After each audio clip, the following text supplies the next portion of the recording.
Welcome to another Power Plant podcast. This one's in the morning, so it may be a different vibe. They say your voice is a lot deeper in the morning than it is at night time. Something to do with the vocal cords stretching throughout the day or something. I always wake up at about 10 past 5. I had a sleep in last Sunday, got up at 7:15, which is a precious experience and cherished. 10 past 5 most days and run every day. 10 past 5 every day and run every day. So that's happened every day since the 22nd of September, which is when I arrived in Hong Kong. So what's that? That's almost 4 months. And look, you hear people say New Year's resolutions, I'm going to run every day for a year, or I'm going to do 5K every day for the next X amount of time. And it's great. It's great, but you're going to have challenges. There's going to be days where you don't want to get up out of bed, or it's raining, or something, or anything. You rode your bike home at 12 o'clock last night, or something like that. You had a big night the night before, and that was definitely a put off for me when I used to drink. Like even on my gap year when I was 19 in England, I wouldn't be out running every day. It'd be sort of 3 times a week, maybe 4 times a week. And I continued that pretty much 3 or 4 to 5 times a week right up until the start of last year.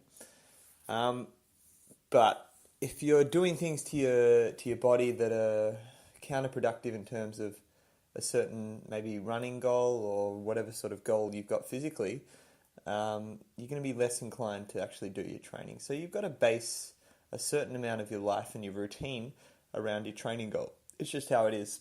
People who do Ironman and people who do anything that takes a big chunk of their time or they're taking seriously, they cut out.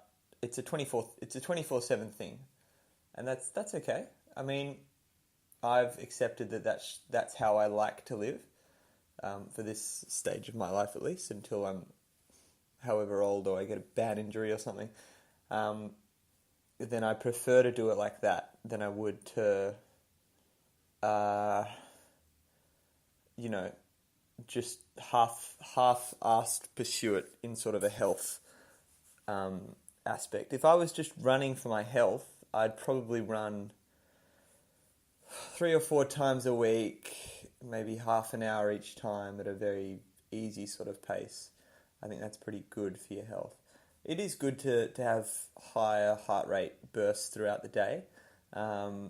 And you could do that through interval training, or you could do that through anything, But if I was sort of joint health, muscle, every sort total body health would be a lower impact over a less duration of time. Because I'm running about, how much is it? It's about 7 or so hours, and it's about 105 kilometers a week, which is a lot.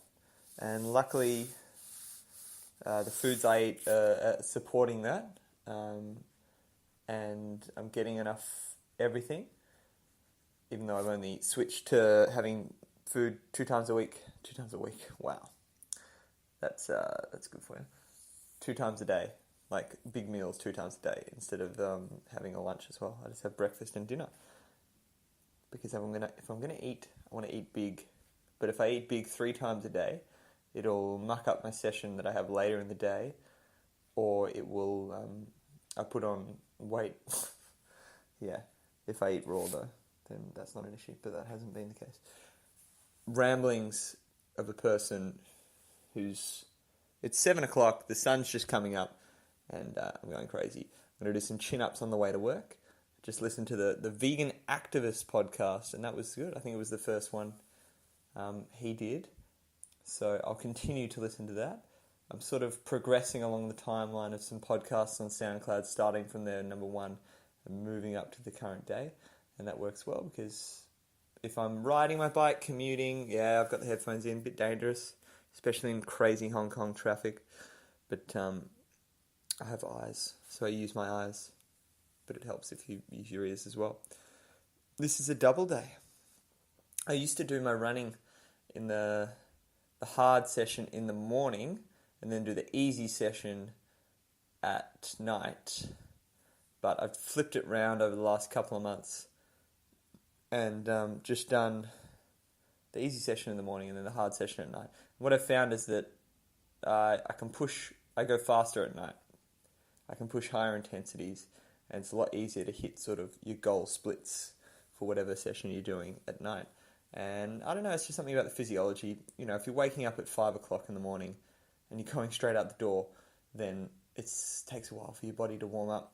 And if I try and do a session, I do morning sessions every Saturday morning as a harder session, and that's in the morning. So those sessions are noticeably sort of slower. It's not that they're easier; they're still hard. They're just slower than the other sessions I do on Tuesday and Thursday nights, usually down at the track as well, dodging people, telling them to get the fuck out of the way, because people are fucking so inconsiderate here.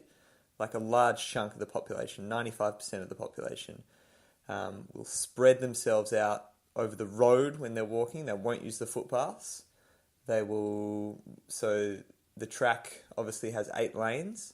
If a group of usually older women or men are walking together, they'll walk, 3 or 4 abreast, side by side, and that takes up 3 to 4 lanes. So when they're doing this in lane 1, 2, 3, 4, when other people are doing their sessions, I'm doing my session, it just gets annoying. I'm happy to have the track there, but people, if you're going to walk, get the fuck off the track. You don't have to walk and do laps around the track. There's a park next door, mate. You can go to that. So I found people to be very inconsiderate and unaware as well. I don't know if it's worse that they're unaware or they're inconsiderate, in that if I'm walking up to them, they'll only notice me in the last step.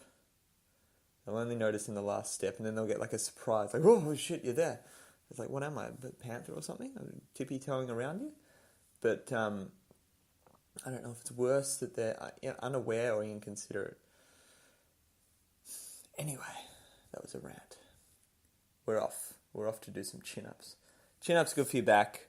I don't know if it's called brachiation or something. I don't know. When you're hanging from a bar and it just sort of takes the gravity off your spine, it's a good way to stretch out and decompress your vertebra.